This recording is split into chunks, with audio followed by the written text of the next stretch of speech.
So celebrating this ruling is not about celebrating beauty pageants. It is instead about celebrating women-only spaces and freedom of speech. Now, when I first heard about the ruling, I was excited to hear that it was a victory for free speech for women.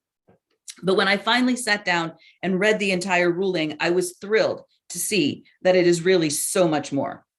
So I want to just read the gist of the ruling, in part because it makes it so clear just how crystal clear this ruling is, but also because of the language that the court uses. And I'm going to use quotes where the court uses quotes because I think it matters.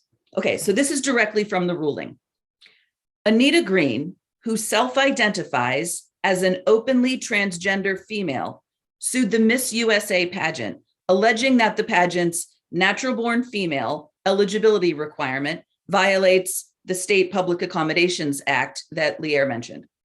Okay, the district court, that's the lower court, granted the pageant's motion for summary judgment, holding that the First Amendment protects the pageant's expressive association rights to exclude a person who would impact the group's ability to express its views.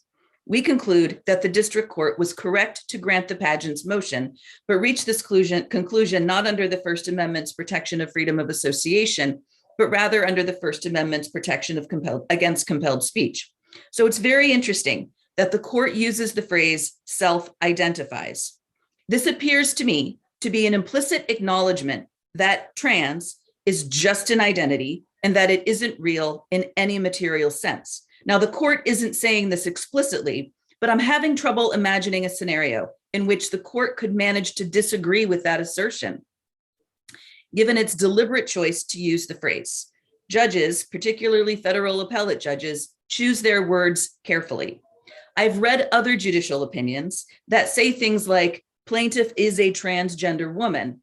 The phrase self-identifies here reads very differently.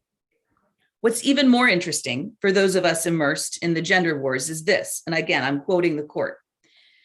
As explained in the briefing, Plaintiff Green claims to have been assigned the gender of male at birth, but came out as transgender at the age of 17. Further, Green later took medication to alter hormone levels and underwent cosmetic surgery in which Green's male anatomy was reconstructed to appear as female anatomy.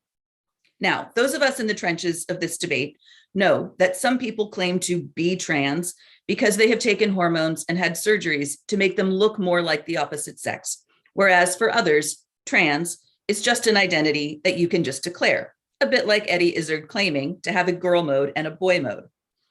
What the court seems to be saying here is that Green self-identifies as transgender, even having had the hormones and surgeries, which to me strongly suggests that this court thinks that even when a person has had the hormones and surgeries, trans is still nothing other than a self-identification.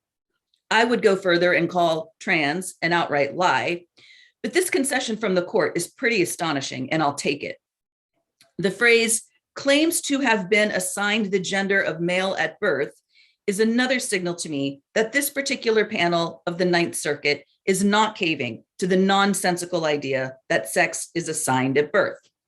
Finally, the fact that the court uses the phrase cosmetic surgery to describe a trans surgery, or to use the preferred contemporary euphemism, gender affirming care, is even more astonishing.